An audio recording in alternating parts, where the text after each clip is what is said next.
You're listening to the Options Insider Radio Network, the home of the Options Podcast. For more quality options programs, visit theoptionsinsider.com or search for Options Insider Radio Network in your podcast provider of choice. Listeners can also access all of our programming through our mobile app available in the iTunes and Google Play stores. Select programs are also available via live stream at mixlr.com/options-insider.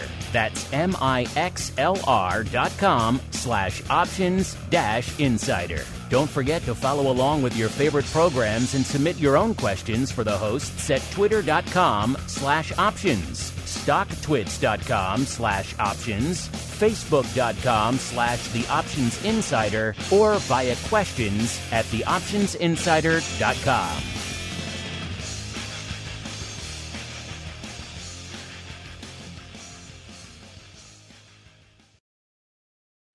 Bitcoin, Ether, Ripple, Litecoin, and more. Cryptocurrencies and other digital assets are taking the financial world by storm. This exploding market provides everything a savvy trader needs: volatility, volume, and liquidity. Provided you know how to find it. That's where we come in. Welcome to the Crypto Rundown. Each week, we'll break down the latest trading activity, trends, and developments on everything from coins to tokens, futures, and even OTC options. If it's moving the crypto markets, then you'll find it on the Crypto Rundown. This program is brought to you by Genesis Volatility, also known as GVol, home of institutional-grade crypto options analytics. Whether you're trading CeFi options or DeFi options, cryptocurrencies move. Use GVol Analytics to analyze implied volatility, model realized volatility, structure positions, and unlock alpha. For more information, visit gvol.io. That's GVOL.io. Now it's time to dive into the exploding world of cryptocurrencies and digital assets. It's time for the Crypto Rundown. All right, everybody.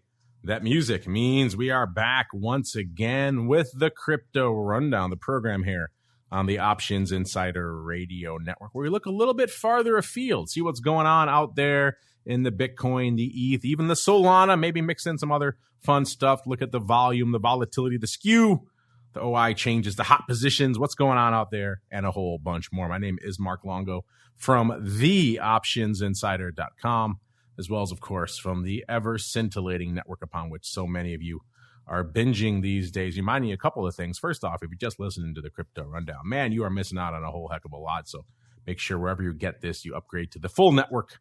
You get pretty much close to a dozen shows coming at you, usually a couple a day.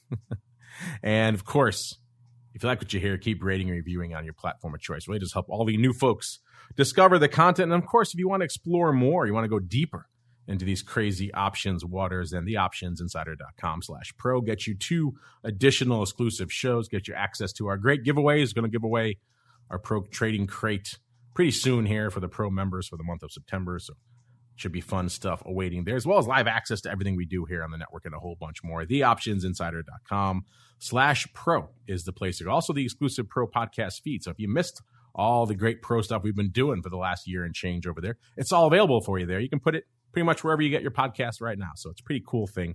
Theoptionsinsider.com/pro is the place to go to learn more. Let's see who's joining us on the old program today to help us navigate these stormy crypto seas. I'm pleased to welcome back our old friend, Mr. Bill Ulivieri, the founder over there at Cenacle Capital Management. Mr. Bill, welcome back to the Crypto Rundown program. There you are. I heard a little break, but I'm here, and I didn't get any error messages, so I think we're good. You're good. All right, then. With the team assembled, we're going to dive right on into the Bitcoin breakdown. It's time to explore the latest trending activity, trends, and developments across the world's leading crypto market. It's time for the Bitcoin Breakdown. All right, everybody, welcome to the Bitcoin Breakdown, the portion of the show where we do just that. We break down the world's leading digital asset. Of course, we're talking about the big boy, which is Bitcoin, looking a little bit bigger this week than it was this time last week. Not a ton, but For the bulls, I'm sure they'll take it out there. Last week on our show, we were pretty much at exactly 19,100 in Bitcoin. And this week, about 19,585. So up a whopping 484 handles over the course of the past week. Of course, we had a wider range outside of our shows, including to the dark side. The lowest we hit in the intervening period was last Wednesday, about 18,649. And to the upside, we got north of the 20K level again, that auspicious 20,000 level, 2279. It's actually had a pretty decent range this week coming into the start of the show. Mr. Bill, we will start there, sir. What is catching your eye out there in the big dog that is Bitcoin this week? And well, in Bitcoin, it still is my favorite token. It still remains to be the big dog, the big elephant and gorilla in the room. Its technicals, I think, actually are looking pretty decent in terms of the fact that we made that low back, during June of 2022. I think it was like June 13th. All cryptos really made a big low.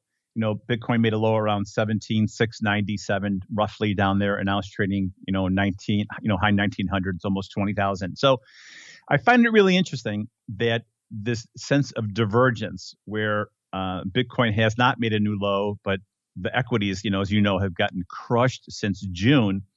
And so I kind of like the way things are looking. I'm not going to lie to you. And so there's a few things setting up that, we'll get into and we'll talk about. But right now I am optimistic that Bitcoin has put in the bottom, because Lord knows, we threw a lot of babies out with the bathwater in the last 6 weeks with the market. And yet many of these cryptocurrencies have not made a new low. And I find that divergence very interesting.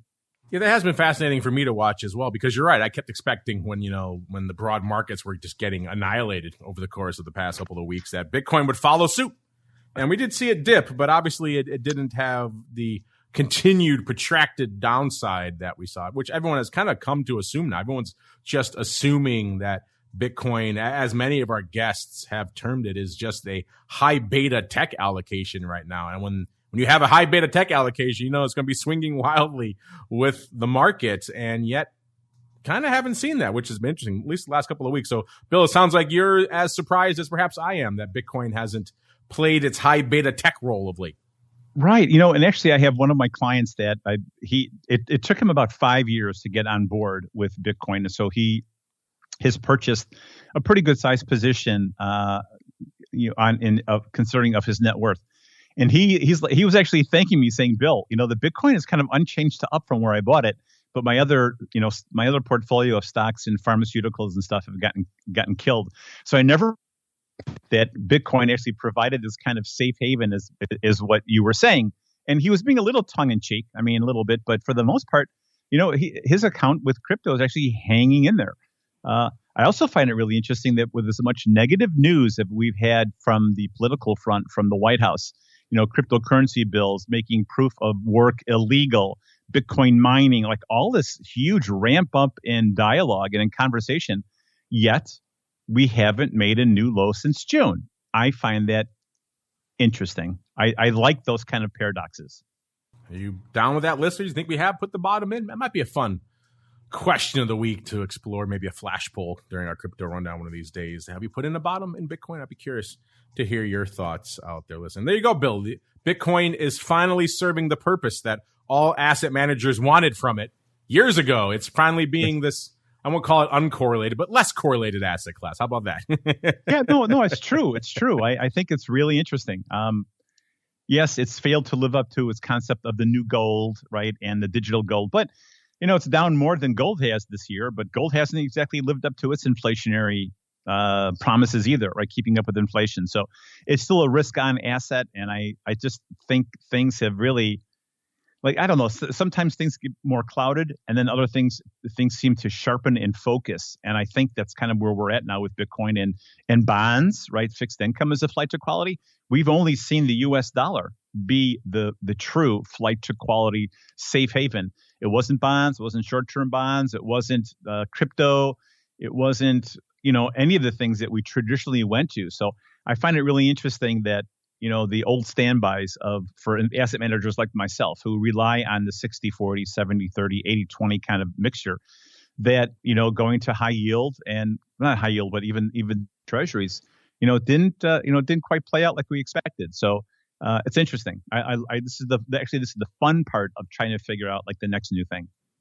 Yes, nothing really performing like people expected this year. It's been definitely a topsy-turvy year from that perspective. Let's see what's going on out there in the realm of Bitcoin vol. Of course, you can find these analytics for yourselves over there at Genesis Volatility. Listeners, gvol.io is the place to go to kick the tires and light the proverbial fires out there. If you did that, you would see that Bitcoin vol hanging out lower again this week, in spite of the range we had over the course of the past week. Bitcoin vol a little bit short of 64, about 63.70 coming into the start of the show. That's down from a 69 on our show last week. So it continues to erode, which you've been listening to this show for a little while, is pretty much par for the course for Bitcoin vol. It can spike, but unless something happens to really maintain it, it will continue to erode.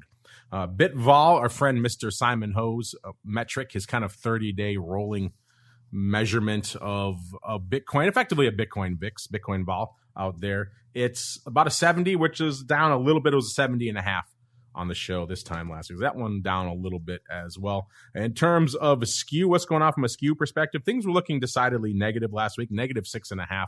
That has been cut almost in half, about a negative 3.6. So still negative, but not quite as negative as it was this time last week.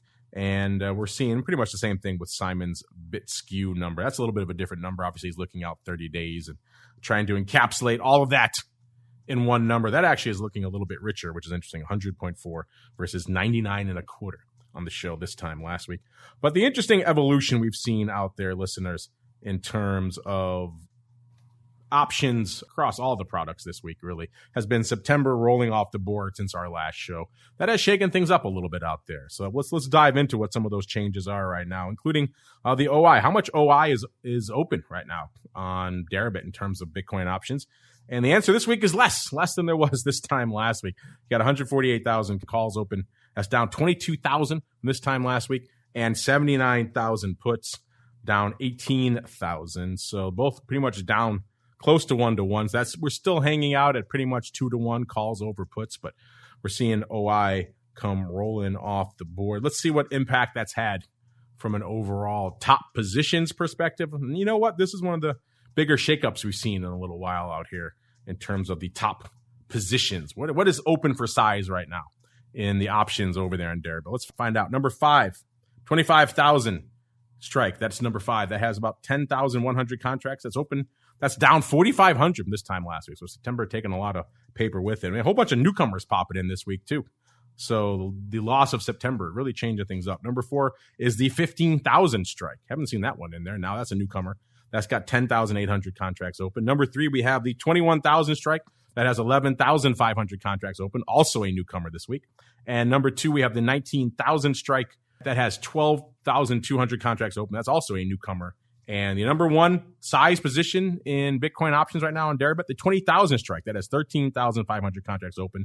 That's down 100. So some of the big changes, obviously, we've seen a whole bunch of newcomers in the middle there. And then the number 1 position that has been at the top of our list for pretty much months, the 25,000 strike, that has been kicked down all the way to the bottom of our top 5 now. So interesting evolution out there. And in terms of action, how much action did we see over the course of the past week? Well, the busiest day was last Wednesday. Remember, that was the day also we were dipping back into the 18,000 level on Bitcoin, listeners. We saw about 44,500 contracts changing hands out there that week. Mr. Bill, I know you don't follow the options too closely day in, day out, but any of this come as a bit of a surprise to you? The fact that September rolling off the board and really kind of shaking things up out there in the options front this week, sir? No, not really, Mark. I mean, honestly, I don't spend a lot of time looking at the Bitcoin volatility.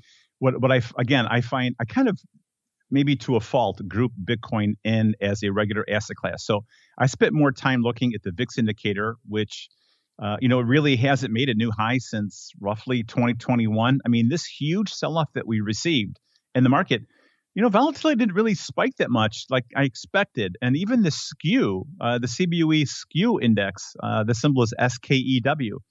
I find that also really interesting. Like the market was just getting annihilated, and it didn't really seem, there was sort of a complacency in the relationship between calls and puts. Once again, as an asset manager, trying to figure out where was a safe haven. Was it buying put options as protection? I'm not so sure we saw that skew take off and get steep on the way down, right? So just some really interesting divergences, like all over the place. And so I was probably more not entranced and not hypnotized, but just in awe of how things didn't really protect and play out the way we traders and managers and investors expected things to play out this year. And so I really, that to me was like a bigger story.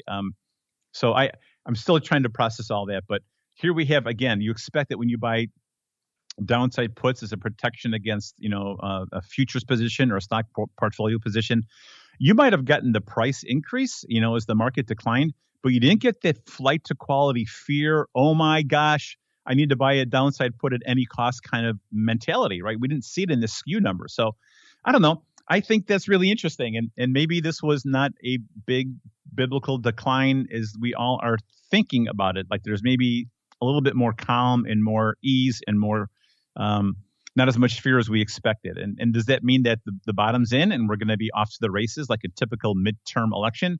Or does it mean that the other shoe hasn't dropped yet? So that's kind of the big question. But I think that, again, Bitcoin has held up really well, as did, volatility didn't really go anywhere from my perspective, though. I don't know what you think. I like that. You were hypnotized by Bitcoin, Bill. Well, lulled into its trance, sir. Yes. The hypnotic powers of Bitcoin. Are you too hypnotized by Bitcoin or crypto, listeners? Hit us up. Let us know. I'd be curious to hear your thoughts on the hypnotic powers of all things Bitcoin. Let's get out to the CME products, see what's trading it up out there.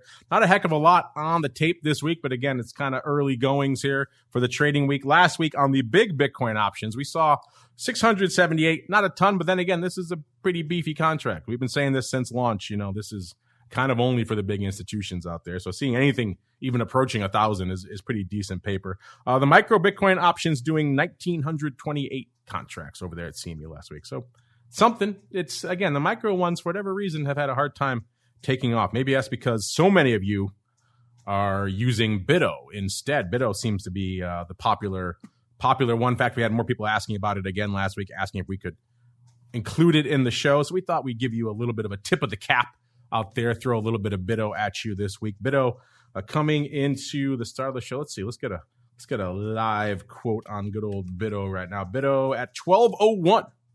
Up a whopping 2 cents. Is that hypnotic? I don't know. I'll leave that to you to decide. It has rallied from this morning. It was down about 11.75 this morning. So it's up about 25 cents net on the day. The vol out there in Bito, pretty similar to what we're talking about over there on the Deribit options as well. We had about a 68 right now. And in terms of the top positions, what are the top 5 positions out there in Bito options right now? Well, let's find out. By the way, listeners, if you're wondering what is the ADV out there in Bito, it's 83,000. So it's putting up some numbers. That could certainly be one of the reasons why the micro Bitcoin contracts over there at CME haven't really taken hold, because you guys have an easy option that actually performs fairly well in a securities account. I know that's attractive to a lot of you out there. Top 5 positions in Bito options right now. Number 5, we have the 12,000 of the October 10 puts. Number 4, we got 17,000 of the October. These are in the weeklies expiring on the 7th. So this week, listeners, 10 puts. So a lot of action on the 10 strike out there. Number 3, 28,000 of the D's 15 calls. Number 2, 28,000 as well of the D's 10 puts. These are end of year. Those are expiring on the 30th. And then number 1 position in Bito right now, we have the D's 10 puts, the regular monthly, also 35,000 of those. So that's the hot strike out there, the 10 put strike out there. Let's see, by the way, how low did Bito get over the big sell-off? Let's see. We got as low as about 1137. So not that far below where we are right now. So folks drawing some lines in the sand on the 10 strike. Interesting. And Mr. Bill, I know you've paid cautious attention to Bito. I think we've been slowly luring you to the dark side of that one out there. You have any thoughts on Bito? Have you been paying attention to it since our last show, sir? Yeah, I mean, definitely have opened up my mind, and thank you for that, Mark. Again, I was focusing on the people that brought us to the dance, which was the Grayscale investment trusts, and they're still trading, way under net asset value, maybe still about 32, 33%. And so, it has opened my eyes to the possibilities of allocating, especially right now. Like this probably would be a great time to do some tax loss harvesting. And so to potentially sell I'm not saying I'm going to do it, but I'm just saying that the potential now there is to sell, say, GBTC and buy Bito, or sell GBTC and buy, some other products, even though you're giving up, the net asset value discount. It's just something to look at. And I need to talk to another tax guy to make sure that actually makes sense. But let me tell you, those open interest numbers that you brought up, Mark, I mean, those are attractive numbers. I mean, GLD, the gold ETF, their open interest is like 13,500 in their back month, Jan 2023 options. Their December options, maybe 5,000, 6,000, 10,000 across all, maybe 20,000 across all products. It's so, these numbers in Bito open interest, I mean, these are very respectable. And this is interesting. I like big open interest numbers, and I cannot lie. You cannot lie. As you're looking, I was just looking at some of the downside puts. I may be talking myself into a 1x2 put spread here later on in Bito, Bill. We'll see as we keep on rolling. But now it's time to head on out of all things Bitcoin and into the altcoin universe. It's time to move beyond Bitcoin and find out what's moving the rest of the crypto marketplace. It's time to boldly venture into the altcoin universe. 12, 11, put 1x2s up there for credits. Always attractive. I may be talking myself into a trade, but we'll get into that later. Let's get into now what's lighting it up out here in terms of the altcoin universe. You want to find out if I do that trade, listeners, join us on Options Oddities later on the pro side this week, where we talk ourselves into all sorts of fun, crazy trades on that program. Let's see what's fun and crazy right now in the world of altcoin. We'll start in the top 10 listeners out there. And once again, Dogecoin maintaining its death grip on that number 10 spot, hanging out there with just a tick over 8 billion worth of market cap. Number 9 is Solana, 11.8 billion worth of market cap. This one stubbornly refusing to break the 30 handle, as Bill was talking about, that lack of true aggressive correlation out there. Bitcoin refusing to get crazy low beyond the 18.6 or so range. Solana, same thing, kept bouncing off that 30 handle, which is interesting to watch. Cardano coming into showtime, about 14.6 billion for number 8. Number 7, Binance USD, 21 billion. Number 6, our old friend XRP, 22.8 billion. A lot of folks looking forward to perhaps some sort of resolution in that one way or the other. I saw somewhere Ripple folks, so they spent like $100 million on that case, which if that's the case, that's just insane. But either way, that's where we are right now. Number 5, we've got BNB, 46.5 billion worth of market cap. So once again, a huge jump up between number 6 and number 5, roughly 24 billion. Number 4, USD coin, 47 billion. Number 3, it's Tether, 67, almost 68 billion. Numero 2, we've got ETH, 162 billion. And number 1, the big dog, looking a little bit bigger this week, 375 billion for Bitcoin. Let's get on out to the number 2 listeners, even though I know it's number 1 in a lot of your hearts. That is ETH. Coming into the start of the show was at a 1322. Last week was at a whopping 1324. So we're down a whopping 2.6 handles on the week, listeners. Can you handle that action? Can you handle that price volatility? We actually did see a little bit more of a range outside of our shows, obviously. We got as low as about 1273. That was also back last Wednesday. That was kind of the near-term nadir for a lot of the major crypto assets. And the high was right after our show last week on the 27th, Tuesday, 1392. So been kind of hanging out in this roughly 120-point range for the better part of the last week, which is probably why our vol is kind of continuing to erode. Last week we were at 86.25. This week 81.5. So still frothy, still juicier than Bitcoin, obviously, which is where ETH vol usually trades in relation to Bitcoin, but still continuing to come in. Mr. Bill, anything catching your eye out there this week in the number 2 crypto asset, even though I know it's number 1 in a lot of our listeners' hearts? It is ETH, sir. Same thing with Ethereum. Again, I find the chart pattern really interesting. It didn't really seem to extend down, in the decline, kind of held in there, kind of like Bitcoin did. It seemed to have gone through the merge, which was from the proof of work to proof of stake, which was successful. I mean, we were all I'm not going to say we were all, but I'm saying there were some people that were very concerned that the whole infrastructure just might melt down and we would have another massive car accident and pile up in Ethereum, and that didn't happen. So I'm pretty excited. The concept of Ethereum as a global operating system and as a way to move in the Web 3.0, I'm super excited about. And honestly, this Ethereum is the same thing with Bitcoin. Is that in terms of its technicals, it has held in there pretty good. Maybe it traded down to the low of its 10-week moving average, but overall it's kind of fair value here. Maybe it's still a little bit oversold, but again, not that type of washing out. Like we saw that in June. We didn't really get that now. And I like that. That shows strength to me, technical strength. And we had some guests recently come on after the ETH merge and kind of call it a bit of a non-event. Everyone was building up to this thing, and there was some people thought they were a little underwhelmed as to what we saw as a result. I'm curious, what were your thoughts on the big ETH merge? Was it, as a lot of our guests have put it, a non-event to you, or did you find something interesting going on out there? Well, I wouldn't call it a non-event. I would say it's rather, I find it exciting. I mean, I love proof of work as a consensus. For me, that's distributed, it's even, it's fair, it's not centralized. And I find that aspect absolutely, again, enticing and hypnotic. At the same time, I do understand that we have to be real and we need proof of stake kind of products in order to move Web 3.0 forward. And so for me, it wasn't so much the technicals that were I found interesting. The fact that it still traded down to its 10-week moving average at around $1,000 a token and bounced back up again. We're kind of a little bit below mid-range on its technicals. But again, what I think I found interesting was this: for a cryptocurrency that did a massive upgrade, very slow, right? I remember when I was working for a proprietary trading firm, we would always make sure that we would firmly grasp the upgrade, right? And it was working fine before we let go of the previous version. So it was a very prudent thing to do. It was like the way you had to move forward. You couldn't let go of what you had before you knew that the thing that you had in your hand was working. And so I really do appreciate the developers and the foundation and the team that did that.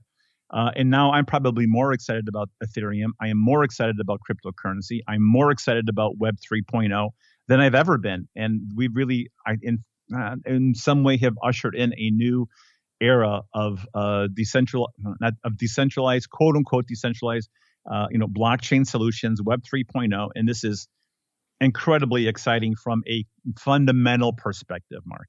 You can't have Ethereum take off when the gas fees to mint NFTs are $30 per project or $100 per project, or this pool of transactions was just exploding in size and cost. No, that's not going to work. So I think this is really interesting. For me, it's kind of like when the S&P 500 future flipped to an ETF, the SPY, back in like the early 90s. It was like this really interesting and great change in the evolution of something, right? So we kind of went from futures contracts to ETFs with the move from S&P 500 and SPX and SPOOs to SPY, the ETF, in the early 90s, I think it was, maybe 92 or 93. And so that's, to me, like greater adoption, lower cost. The move from futures contracts to ETFs, or the move from mutual funds to ETFs, more transparent, cheaper, better, different structure. Like that's kind of how I look at things. I'm not saying it's right. I'm just saying that I think that the fundamental merge was a good thing for Ethereum.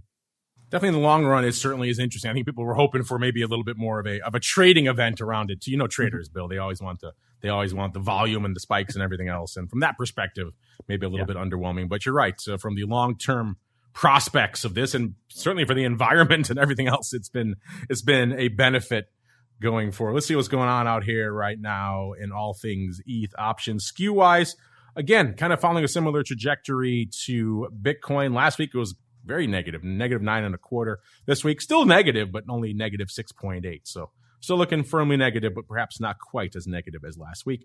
OI, same deal. We saw pretty much 1 million contracts come off the board since our last show, as September rolled off the board and took a lot of OI with it. It's still pretty much mostly calls all the time, but it has come in quite a bit. This week, I should say, the calls are down 825,000 contracts on Deribit. There's 3.18 million calls open versus the puts, 719,000 contracts. Those are down 233,000. So a substantial loss of OI out there. We're still hanging out around that 4-to-1 calls over put. So it's still pretty much calls all the time out there in ETH, but down precipitously from what it was this time last week. Let's see if we have a similar shakeup to the top 5 positions that we saw in Bitcoin. We'll start at the bottom again.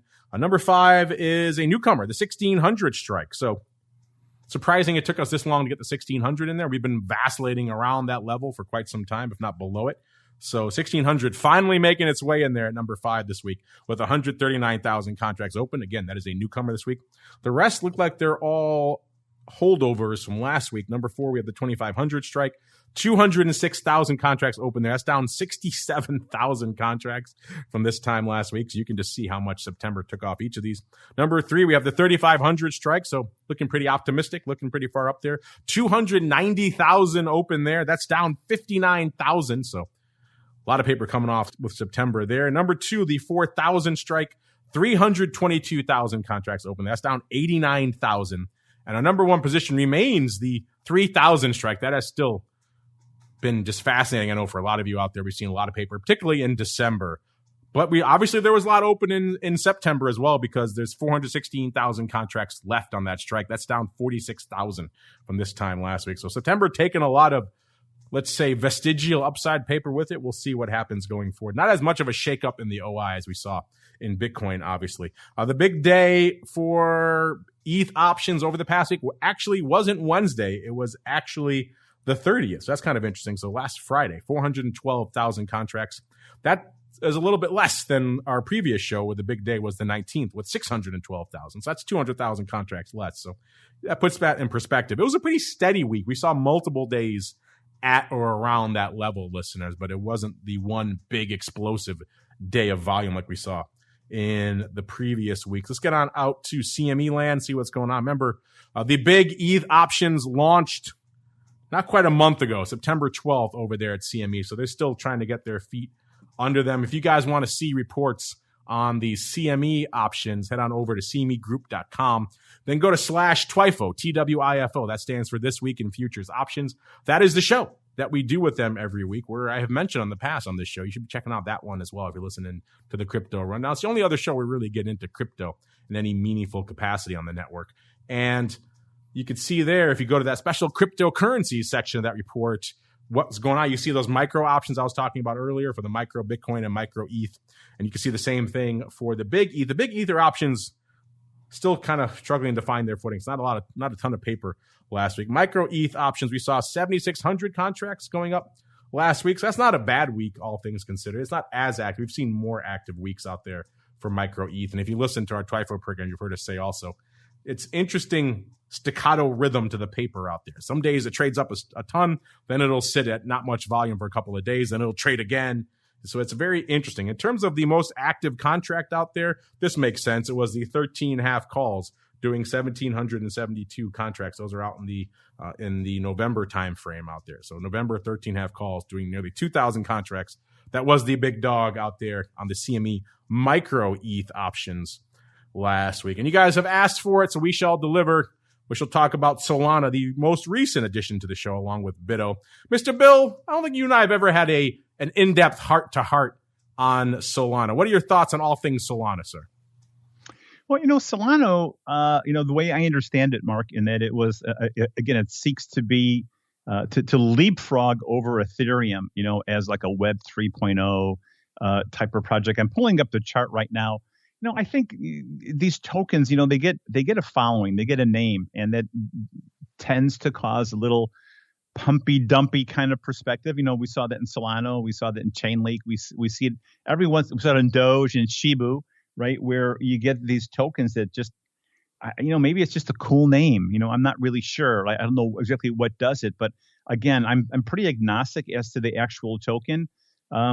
You know what? All things considering, the high was $185, almost $200 a token at the peak FOMO of Solana. Now it cratered down to what's it trading about 30, maybe $28 to $31 a token. Again, a great launch, a good protocol. I'm not a developer, so I can't dig into the actual product like the developers can. People who are tech heavy. I'm looking at the technical side. And I find its pattern, kind of interesting. And, it suffered along with the other, tokens in the decline. But from what I hear, what Solana is trying to accomplish, I think that they've got a good reputation and will probably, be one of the ones that we'll look back and talk about this in a year or two, and we'll realize that Solana was probably a good buy down here. Yeah, we have been keeping an eye on it. It has stubbornly maintained its level north of 30 in spite of what's been going on out there with the rest of the big crypto. And coming into the show this week, it's pretty much unched on the week. Last show was 33.39. This week, 33.12. So down slightly, but still not a huge move out there on the week. In terms of vol, it's been following the pattern of the other major crypto assets out there, which is slowly eroding. Last week, it was a little bit shy of 92 vol, so 91.85. So you're kind of seeing an interesting pattern here, listeners. Bitcoin in terms of vol, then ETH, which is usually frothier than Bitcoin, and now Solana, obviously above ETH in terms of a little bit frothier, a little bit more volatile asset than ETH itself. This week, an 84.40, so obviously coming in like the rest of our crypto assets from a vol perspective. Skew-wise, again, following a similar trajectory. Last week, predominantly negative, almost -9, -8.75. This week, about a -4, a little bit north of 4, about -4.1 or so out there. Remember, listeners, that's taking the vol of effectively your call wing and the vol of your put wing and subtracting them. And so if it's going to be negative, that means there's more vol to be found in the puts, which is kind of the way cryptos are trading right now. Hence that put fly I was talking about earlier in Bito. Things are looking juicy to the downside.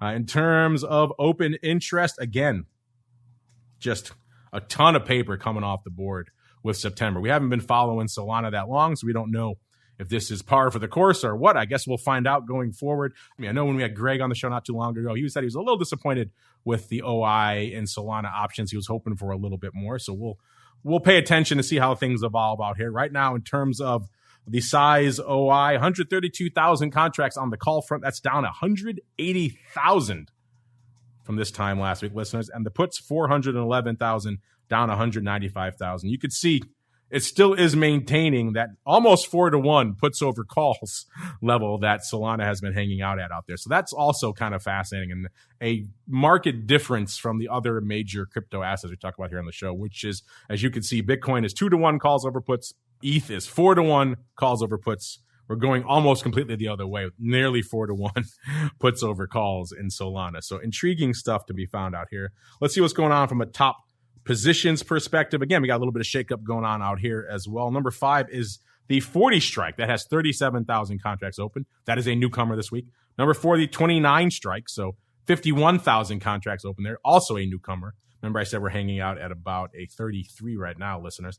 Number 3, the 26 strike has 56,000 contracts open. Again, that is a newcomer. So the bottom half of our top 5 is pretty much all newcomers. And then number 2, we have the 32 strike that has 95,000 contracts open. That's up 25,000. So some folks piling back into the 32 strike this week. And the number 1 size position in Solana options is the 28 strike, has 103,000 contracts open. That is down 28,000 from this time last week. And as we can see from the OI and looking at the charts, that is pretty much all put paper, listeners. So 103,000 puts open on the 28 strike in Solana right now. And in terms of activity, the biggest day for Solana, like ETH, interestingly enough, wasn't Wednesday. It was Friday with 237,000 contracts on the tape.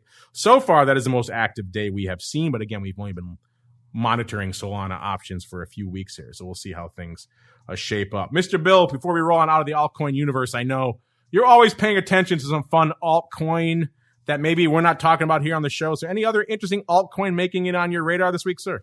Yeah, I'll tell you, Mark, this is going to, I know as a financial advisor, we have to, when we talk to our clients, we have to do this KYC, know your client, and anti-money laundering rules. But we have a rule, an SEC rule, where we really have to make sure that we do a good job of understanding the risk tolerances and how much money a client is willing to put onto the table, whether it's S&P 500 or Russell 2000, QQQ, right? And so I have to be careful how I invest the portfolio. But so what I'm about to say is not financial advice. It's just a personal opinion. And I look at my distribution of tokens and ETFs. I find it fascinating that SPY, QQQ, IWM, TLT, the 20-year Barclays ETF, are all more oversold than Dogecoin, Shibu, EOS, Litecoin, and Coinbase and like all these other tokens. I find the relationship between crypto holding up quite well versus our traditional ETFs. And so this is where I'm going with this, Mark.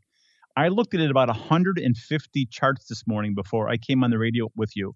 And listen, Stellar Lumen, XLM, not a new low. Chileas, not CHZ, not a new low. Polymath, Coinbase, Cardano, not a new low. I mean, I would say that for every 10 charts I looked at, there was barely one chart that had made a true new low. And I look at this clock cleaning that the markets received in in 2022 year to date. Yet these tokens that we're looking at, the crazy thing, the conversations, the White House, everything being anti-crypto. Gary Gensler is identifying all these tokens as securities. Yet the vast majority of these have not made a new low from the 2019 bear market, from the 2017 crypto winter, 2019 bear. I find that absolutely fascinating. And so when you ask me the question, are there any new interesting altcoins on my radar? Yes, all of them. Like everything that's available on Coinbase, I find really interesting right now. I don't care what kind of, token it is. I mean, they all look really interesting.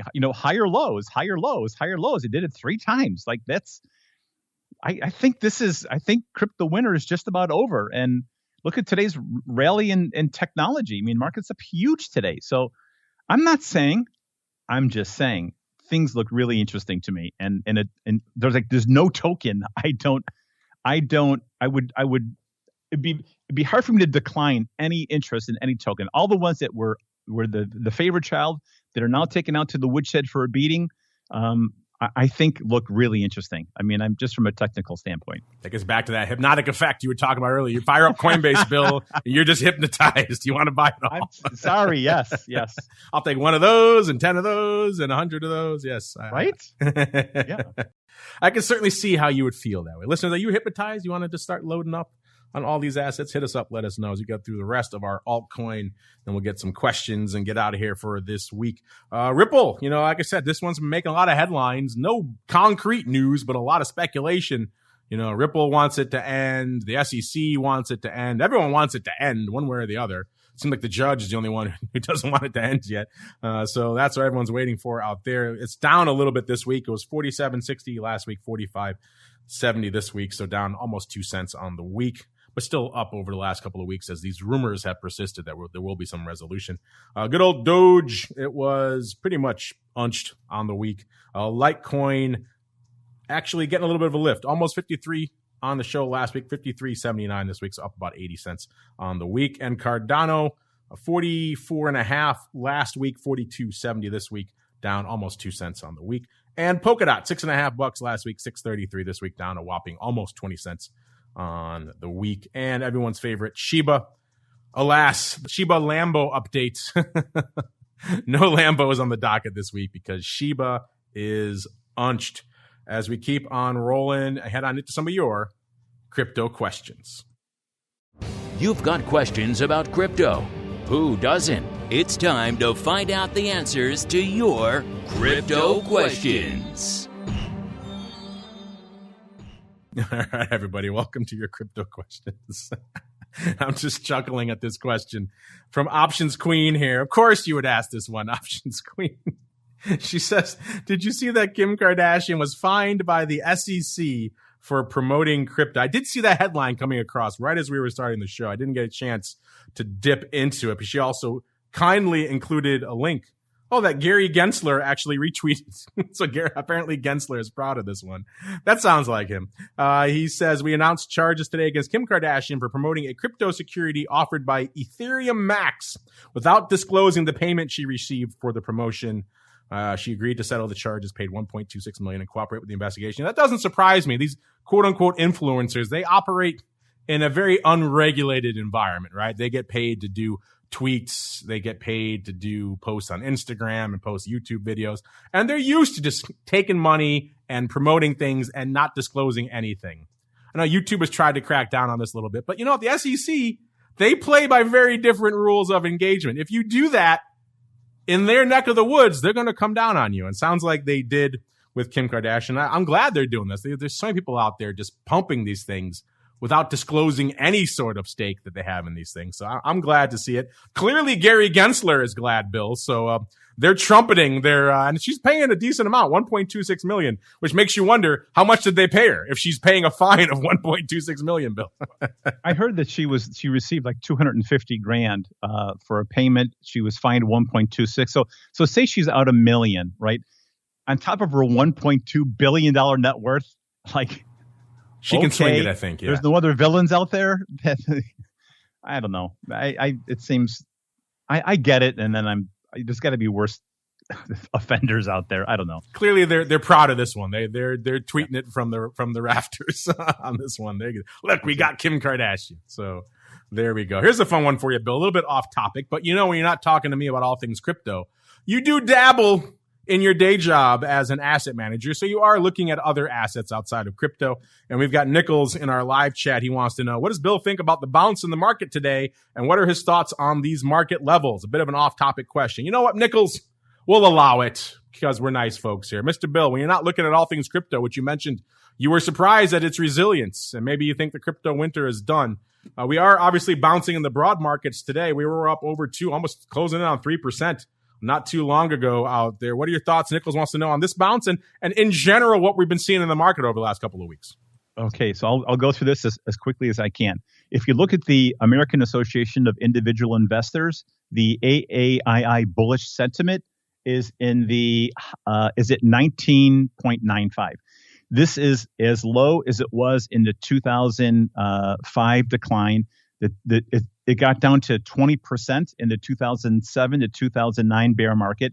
It's as low as it was in 2009, 2011, 2016, 2018, probably even lower than it was lower than the COVID decline in March of 2020. But when you look at bearish sentiment that's out there, we're almost at all-time highs, which is really interesting. When you look at interest rates, you look at the fact that the long-term TLTs and other bonds have kind of reached their target, right? I mean, you have the 10-year notes reached 4% and then sold off huge.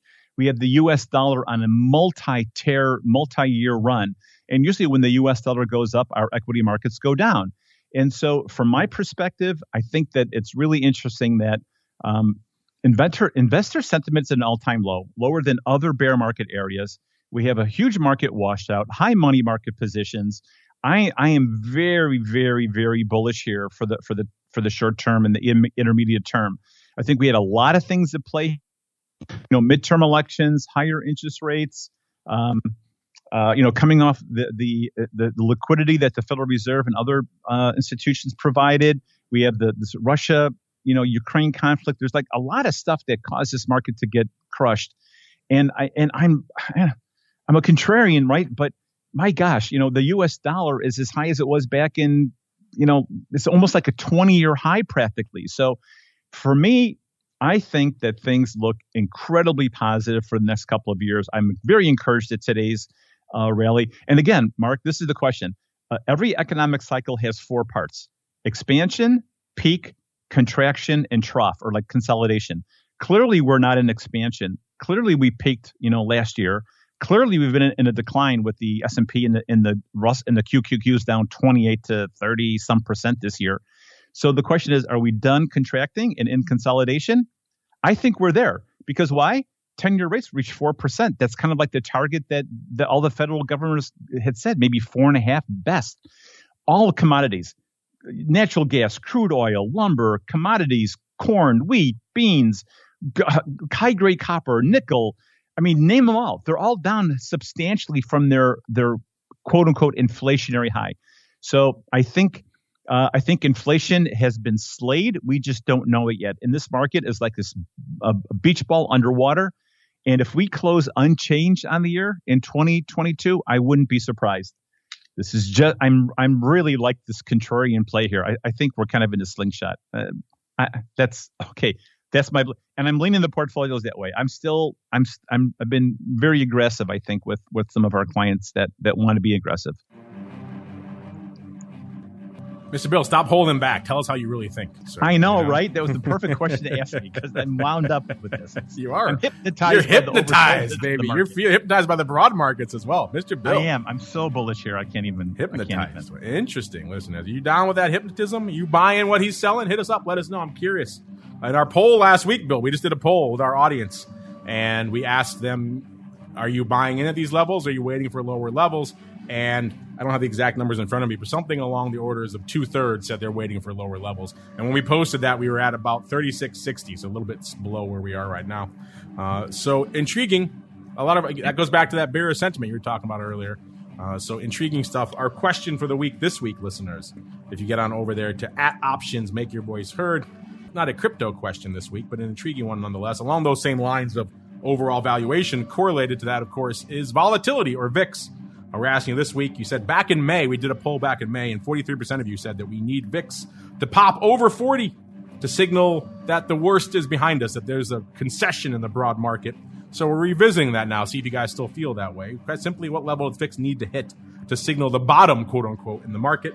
I gave you 4 choices: VIX north of 40, VIX north of 50, VIX north of 60, or you don't buy into that theory at all. You think no VIX spike is needed to signal a bottom in the market. Sounds that's where Mr. Bill is hanging out. @options is the place to go to make your voice heard, listeners. And Mr. Bill, if folks want to reach out to you to discuss any of these topics, they want to join in your mass hypnosis for the crypto space, where should they go? What should they do? Well, you can contact us at area code 847-686-4800. That's 847-686-4800. I mean, I know that many of your listeners are probably do-it-yourselfers and self-manager accounts, but we are an asset manager, and we get paid by managing assets as limited discretionary authority. You can also reach out to us at Cenacle CENACLE, cenaclecapital.com, and use the form handler on the website to reach out to us and send us a message. So either way, we'd love to have a conversation with people and continue the conversation. There you go. Check them out over there, cenaclecapital.com. Give them a follow on the old Twitters as well, at Cenacle Capital, CENACLE, capital, all one word. Of course, kick the tires and light the fires over there at Genesis Volatility as well, gvol.io. They've got, of course, all things Deribit, so you get your Bitcoin options, you get your ETH options. They've added in new sources of data all the time. They continue to add new sources of data, which is how we're able to get that Solana data for you now. So check it out. There's more stuff popping in there all the time. gvol.io is the place to go. We got to get on out of here, but don't worry, listeners.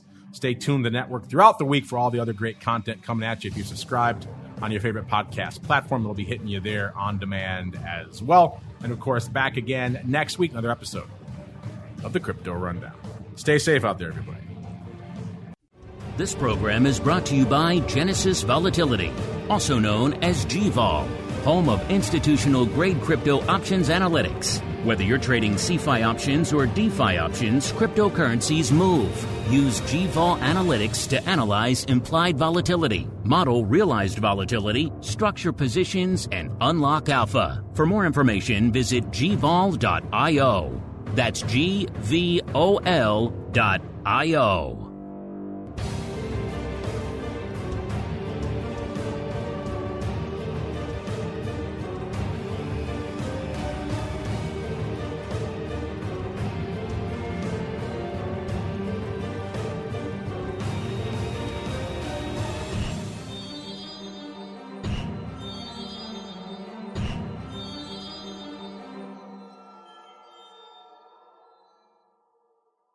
You're listening to the Options Insider Radio Network, the home of the Options Podcast. For more quality options programs, visit theoptionsinsider.com or search for Options Insider Radio Network in your podcast provider of choice. Listeners can also access all of our programming through our mobile app available in the iTunes and Google Play stores. Select programs are also available via live stream at mixlr.com/options-insider.